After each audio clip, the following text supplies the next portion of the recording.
thing in your nightmare, that thing that's holding you back, that thing that's dragging you down, that thing is you.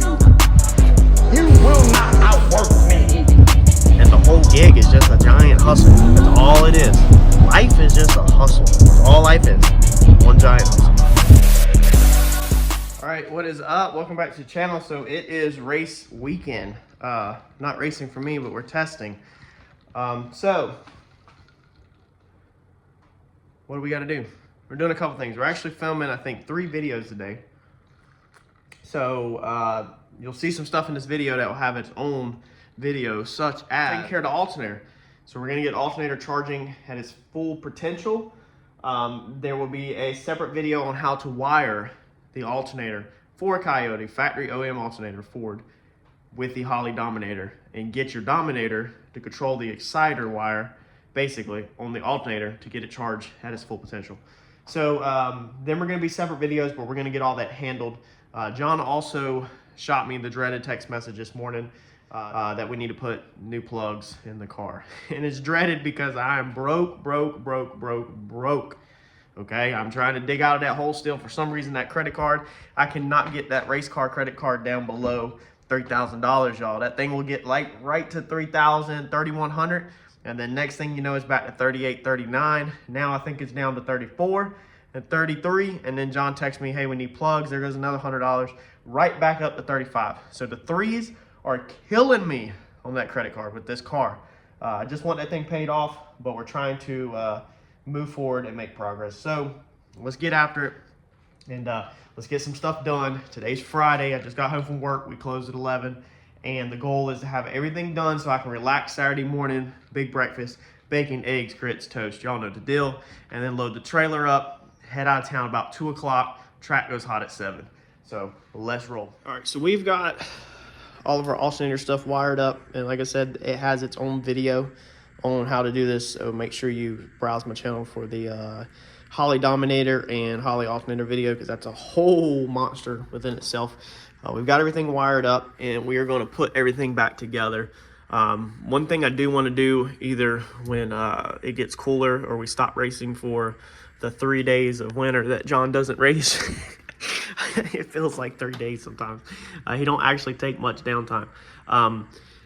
Is I want to take all of this out. So we've made so many different changes in here. I mean, not a ton. Chris Moore, shout out to him.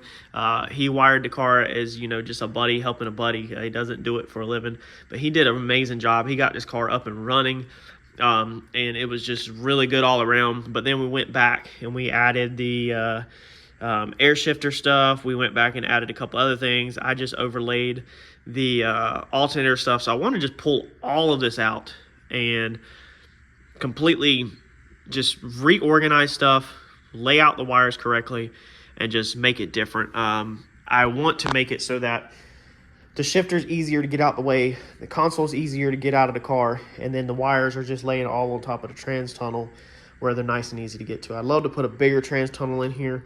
You know, all kinds of stuff is racing through my brain that I want to do to this car, but we're not doing that right now. So the important thing is that we've got our alternator charging at full potential. I explained that in another video, and we can keep it moving to our next step. Now our next step is going to be, and then also finish cleaning up my my notes from my wiring, because we literally just keep doodling stuff all over the place, and I need to take all this stuff and organize it and get everything right. So what we're going after next is these items right here. I'll show you all that here in a second. That's for the hood. We're going to get that mounted in. That's going to be a separate video also.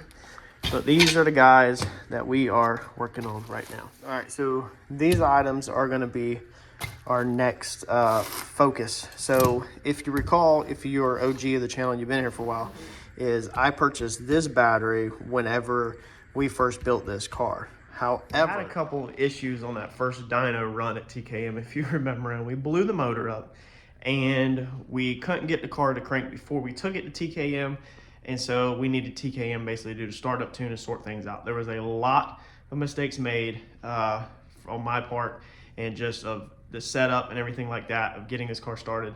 Go back, check out our first dyno video. There's like 3 parts. Just search the channel, search The Paint and Paper Hustle, TKM Dyno, and you should find video 1, video 2, the series. There's 3 videos for the first one. I think the second trip was 1 video.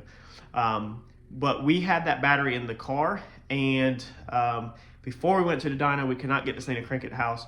It was killing the battery extremely fast, and I was like, dude, I paid decent money for that excess battery, and I didn't want to destroy it. So I went to the parts store and bought just a regular car battery that I wasn't scared of destroying, and we've had that battery in the car ever since. We got everything sorted out. We no longer have starting video issues.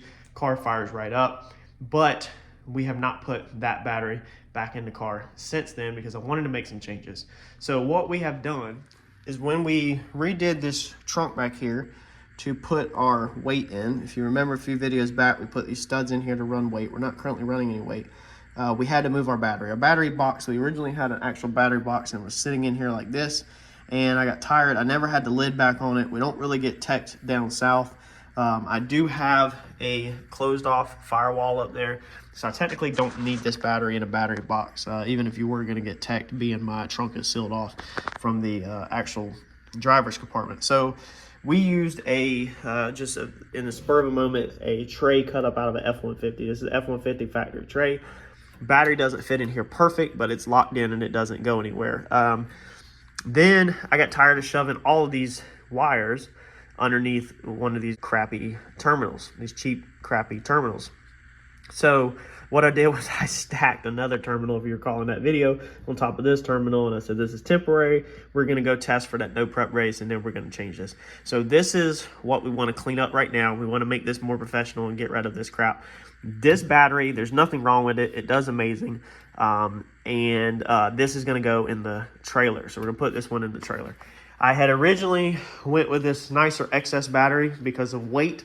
It's a little lighter. Now, obviously, no prep racing. You say, well, why would you put a lightweight battery in the trunk when you need a heavyweight battery back there? Well, at the time of this, I was not necessarily trying to go no prep racing and put a bunch of weight in the truck. But obviously, we're not going to put this battery in our trailer, and I need a battery for the trailer. So let's get this back in the car.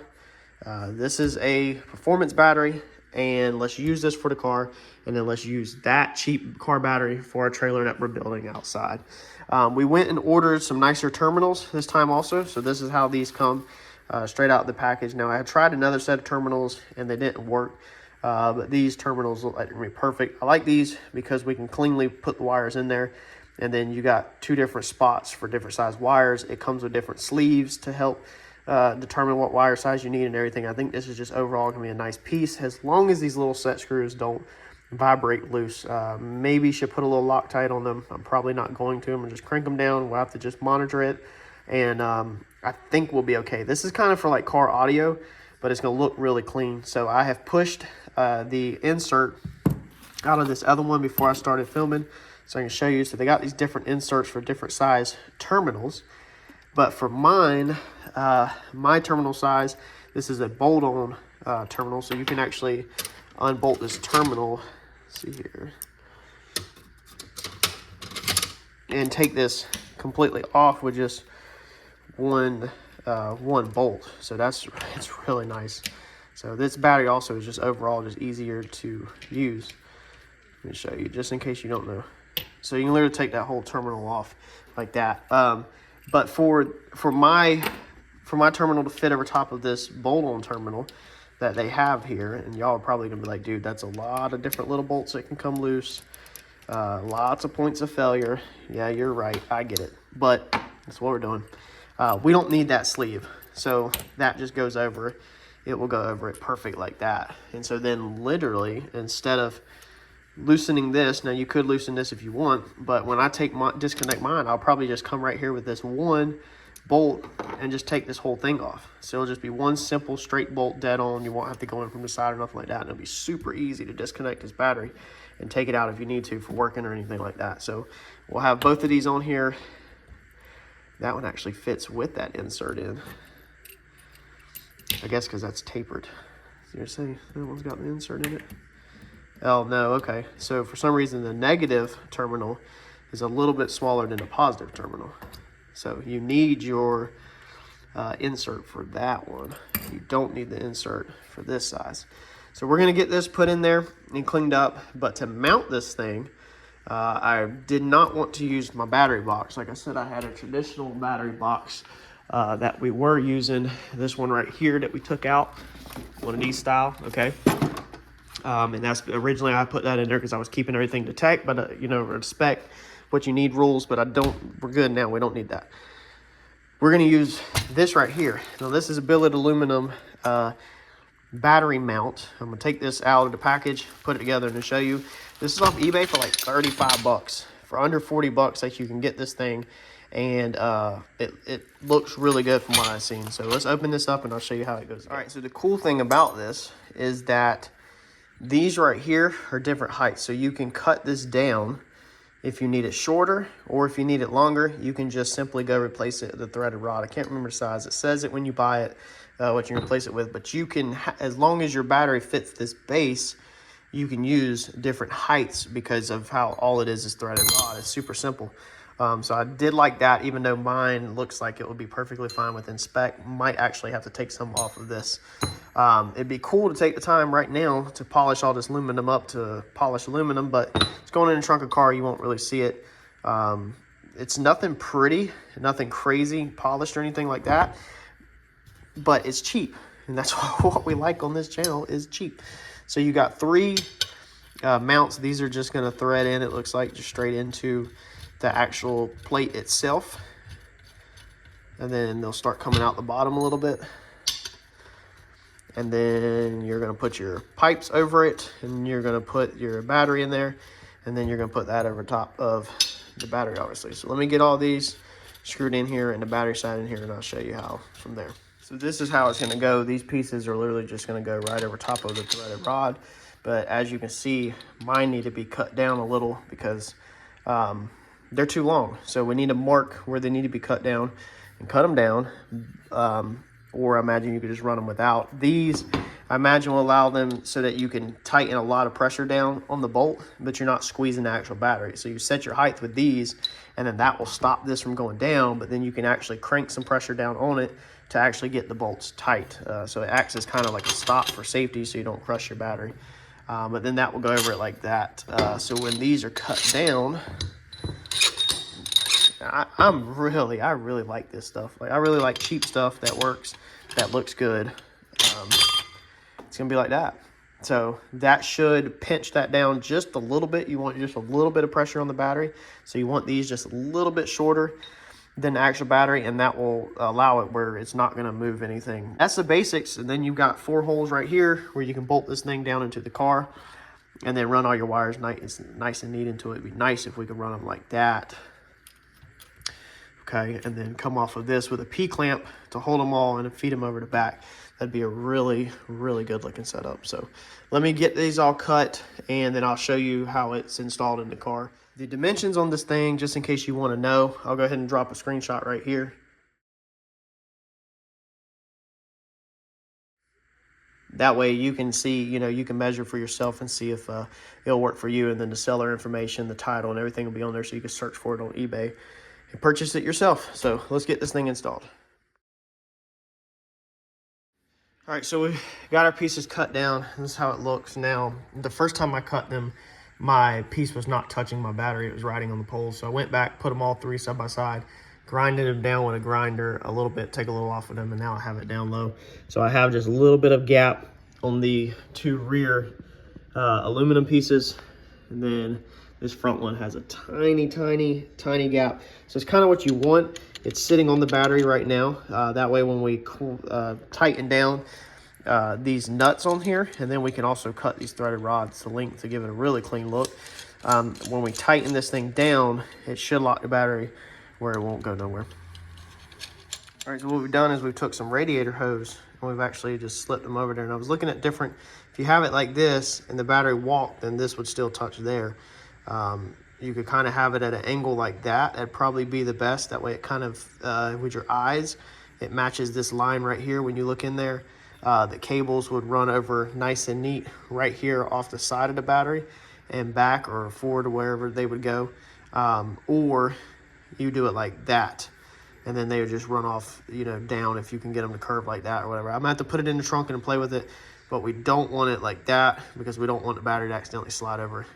With these hose clamps on here though, or these rubber hoses around here, it also can't slide over because now the hose is going to keep it from sliding, you know, so the battery is going to hit right there and it can't slide over. So we probably actually can do our placement any way we want, but these are just a couple things that you want to think about when you're doing yours. Now, to make this a little cleaner so it don't 100% look like radiator hose, we're going to take some Tesa tape and we are going to wrap this up just so it kind of looks like one piece. If I had a large piece of heat shrink, boy, this thing would look good, because I'd cut a piece of heat shrink this wide, slip it over this, and then heat shrink it around that. So with our Tesa tape wrapped around it, that is it.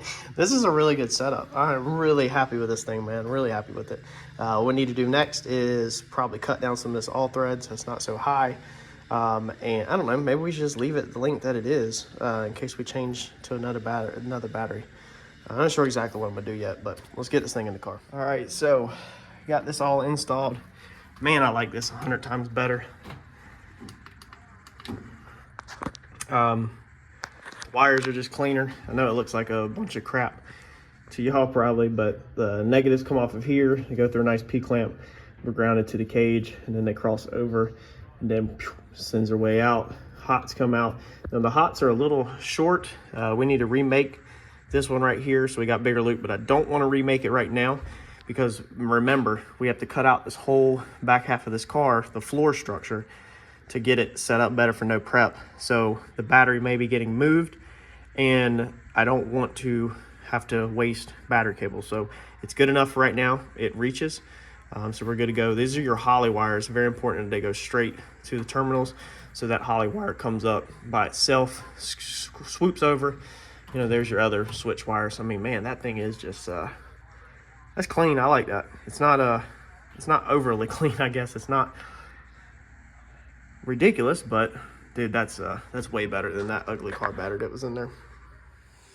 All right, so we're doing a little bit of soldering, and by no means am I professional, but I'm getting better the more I've done it. So we ordered a 20 pack of these little guys. These are little tiny LEDs. The hole that you stick these in is 1/16. That's how small these are. So the ends of these go up through there and it's clear. We are working on a accent light for our shifter. I've complained in a couple of videos that I cannot see what gear I'm in that car. Shifter really needs to be turned a little bit more towards me, possibly. But in the daytime, I don't have a problem seeing the gear selection that I'm in. It wouldn't be as bad if the neutral safety switch worked all the time, but I haven't fixed it or dived into it. It works sometimes it don't. So a lot of times you have to go all the way back to park when you're in the staging lanes and then go back through every gear, make sure you're in second gear for the burnout. And then of course you're gonna drop back to first gear to take off. So you just wanna make sure you got that kind of stuff right. And I can't really see in there. You don't wanna turn on the bright light because the bright light is on this side, shifter's on that side, and my helmet's on that side, meaning I'm looking into the bright light. So we wanna put a LED accent light over there for that, and you know, then possibly we might add some in other places, but we went ahead and soldered these up. These wires are really small for this guy, and we put a pigtail lead off of it so that we can wire it up to our last available switch. We're gonna go ahead and heat shrink these and then put them in the car and figure out exactly where this little guy should go. It's getting dark outside, so it's perfect to cut all the lights off in here, and we should be able to simulate us being in the car at nighttime. All right, so I may have solved my lighting issue, okay?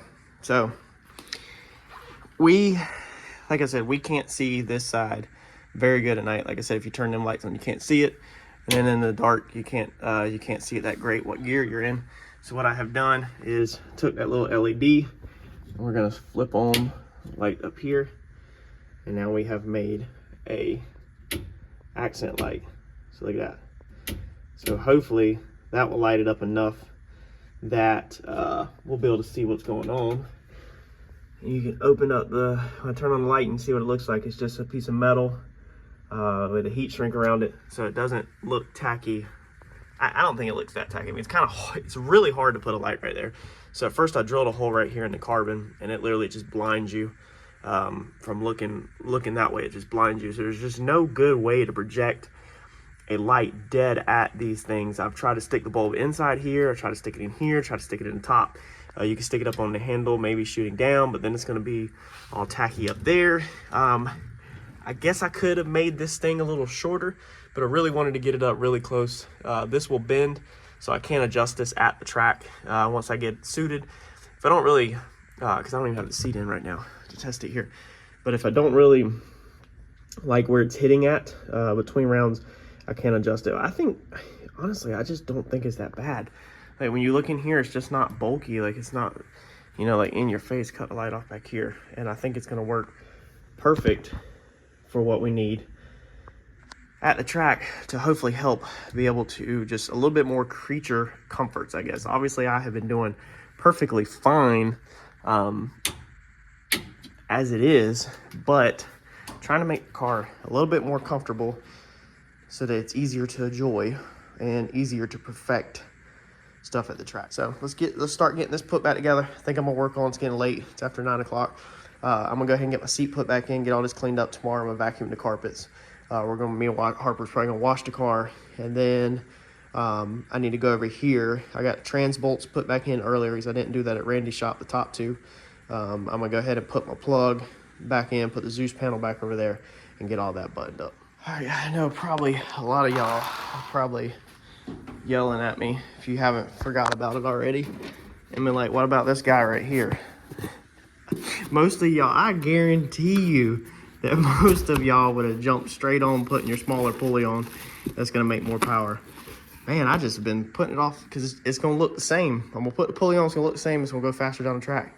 What about our cool light we just built, and our nice looking battery that we just built? We built all of that, man. Well, I swear you can tell the difference between a builder and a racer, right? And I'm not no racer at all. We might be becoming one. We might be really liking to go fast, and we're gonna run some numbers at Darlington, all jokes aside. We about to try to put y'all out a good video and run some numbers, but that thing's on my back burner is putting that pulley on. I'm about to put it on though. We're gonna knock it out tonight. Another thing is John also shot me a text and asked when is the last time I've changed the plugs. I told him when I went to the dyno. It's the last time I changed the plugs, and plugs are over $100 some. I'm not a nitrous guy. I don't want to be a nitrous guy. I don't want to change plugs. I don't want to spend the money on changing the plugs. I'd rather spend the money on the car looking good. Man, I'm just telling y'all like it is. I just call it like I see it, man. It is what it is. Anyway, I shot him a message back that says when we went to dyno. Now, what I did not tell him is that when we went back to the dyno, when we blew the motor up, I picked the 8 best looking plugs left over from the first time we blew the motor up because I didn't want to buy another set of plugs. Since I've built this motor, I've only bought 2 sets. We bought one before we went to the dyno, no, 3 sets I think. I bought one that we had all the cranking issues on and ran tons of fuel over them. I took them out. I put a brand new set in to go to the dyno on the first time, and then we had a little bit of issues on the dyno. Kevin said he wanted another fresh plugs in, so I bought a set of plugs from TKM. The first time we went on dyno, then the motor blew up. So it's 3 sets. I've bought over $300 in plugs. I'm not a big fan of buying plugs, and so when we went back to the dyno the second time, I just picked the 8 the 8 best looking ones out of the box and threw them back in the motor and went to the dyno, and everything's been good. I really didn't want to buy another set of plugs, but John says probably time to go buy a set. It probably is. Put another set in, unfortunately, even though I don't want to. So it's Friday night. I'm gonna grab a set Saturday morning when y'all are seeing this video probably, and do it at the track. Let John look at what's in there, and if he decides that the plugs need to be changed, then we'll do a plug change at the track. It's really easy, simple to do. If he thinks they're still good to go, then I'm gonna keep running them bad boys. But we're gonna get this pulley put on tonight, and we're gonna grab the spark plugs in the morning. All right, so if y'all have never seen one of these griptech pulleys, I'll just go ahead and show you. So this is our 4.5 one. I just took all of the little bolts out of it, had a thread lock on them. So this thing comes right off because it has the hub on it. So you don't have to pull these off like a traditional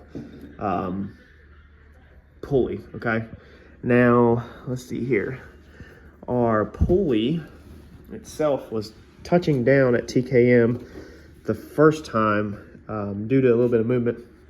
We clearanced it when we powder coated, but as you can see, it looks like it has definitely touched down at some point again. That might have been where it threw the belt, but it did not touch down up here. So it didn't touch down up here. Just over here, it has hit some more, and it's not very much of a groove at all. It almost is like it just popped the powder coat off pretty much. So it's not like it's really dug a groove into it or whatever. Still not sure why. You don't have no shaft play. Everything spins good. I mean, I guess it's just the flex. It's probably a combination of the bracket flexing a little and all that.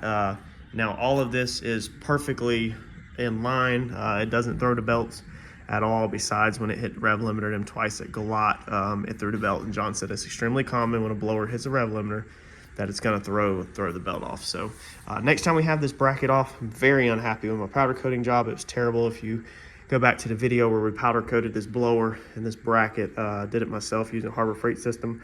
The bracket just did not hold up. It's been chipping ever since. So we're gonna put our 425 pulley on, tighten all this stuff back down, and get this blower belt back on. Well, it's Friday night, about 10:30, and we just found this. So the diaper, I went to do my heat shields over the straps so they wouldn't melt, and I guess it already melted. So sitting on the headers just from the time that we pulled it in and out of Randy's, or pulled it out of Randy's shop and back into here at the house, it completely melted through one of the straps. So I'm gonna have to shout at my upholstery guy and hopefully get a real quick patch job up. I just need this stitched up real fast in the morning and get this thing back on before we put it in the box. And this one, it started to melt, but it didn't melt all the way through. You might want to overlay that with something. And then where the bag touched the headers, you can even see right there, it started to want to melt the bag, but it didn't fully melt it. It did the same thing over here on that side, is it started to want to melt it. This is the reason why I didn't want to put a diaper on this car, is because of how hard it is to get one on there. Now this side over here, I had it where it was completely cleared and it wasn't hitting anything, but the other side, you just couldn't avoid it. So, I mean, it literally, I guess, was laying like right against the header practically. So hopefully we're gonna put this heat stuff to the test. This is supposed to be fireproof, I guess, for wires and stuff. This stuff is straight up like rubber. This stuff straight up feels like rubber, but it's supposed to be, I guess, fireproof. I guess I need to do a little bit more research to make sure, because this is what we were going to slip over the straps to help keep them from burning. So I just looked up the specs of this, and this is supposed to be able to withstand 500 degrees of direct contact. So from a little bit of Googling, I just Googled about how hot headers get. They get well past 500 degrees. So I don't know what we're gonna do exactly. I really, really don't. All right, so it's getting late, man, but I'm trying to get this stuff done. Trying to make an honest attempt at going to the track with a diaper tomorrow, as long as my upholstery guy can sew this back together. I think this is where we need to be at. So I have moved the clips to right here. This is probably where they needed to be first. But there's not a lot of information on Coyotes on YouTube and how to put the diapers on. So it's kind of like a make it up as you go. There is a Coyote diaper that they make for the Coyote, but that's just to clear around the block, not, your headers are going to be different. These are obviously one-off headers. So this universal diaper will work perfectly fine. The straps are going to be straps no matter what you go on. So we've got each of these at the top corner of the valve cover now. And on this side, the issue is that we were pulling from here. So we were pulling right here, and that was burning the strap. So now we're going to be pulling like this. Okay, so we're going away from the header up to this one, and then this back here we were pulling over here. So we were pulling at a 45. So again, and then that was dragging across the header like this. So again, we're going to be wrapping tight to the head and going around like that. Now on this one, I think if we come over the front of the head, over the front of the valve cover, I think it's going to push the strap out too far when it's touch it. So I think from looking underneath the car, we need to actually come up this line right here where this line's at.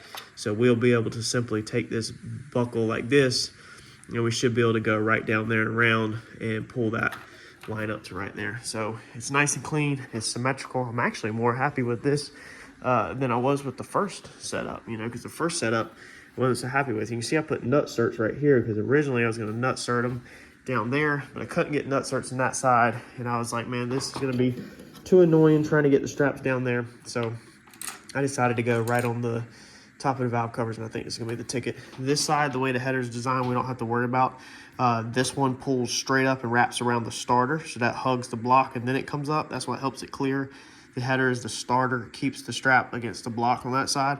And then this one, our engine limiter bar, that bar right there, keeps the strap up near the block before it comes up. So this side clears, the header's perfect. Nowhere near it, whereas that side does not. Now I think we will still put our insulation on them though, especially on the other side, because it can withstand, it says 2200 degrees with not direct contact. So I think we still need to put these sleeves on there just to help. We need to divide this up into 4 equal sections just to help it hopefully last and not burn these straps up again. So hopefully that's a fix on the diaper.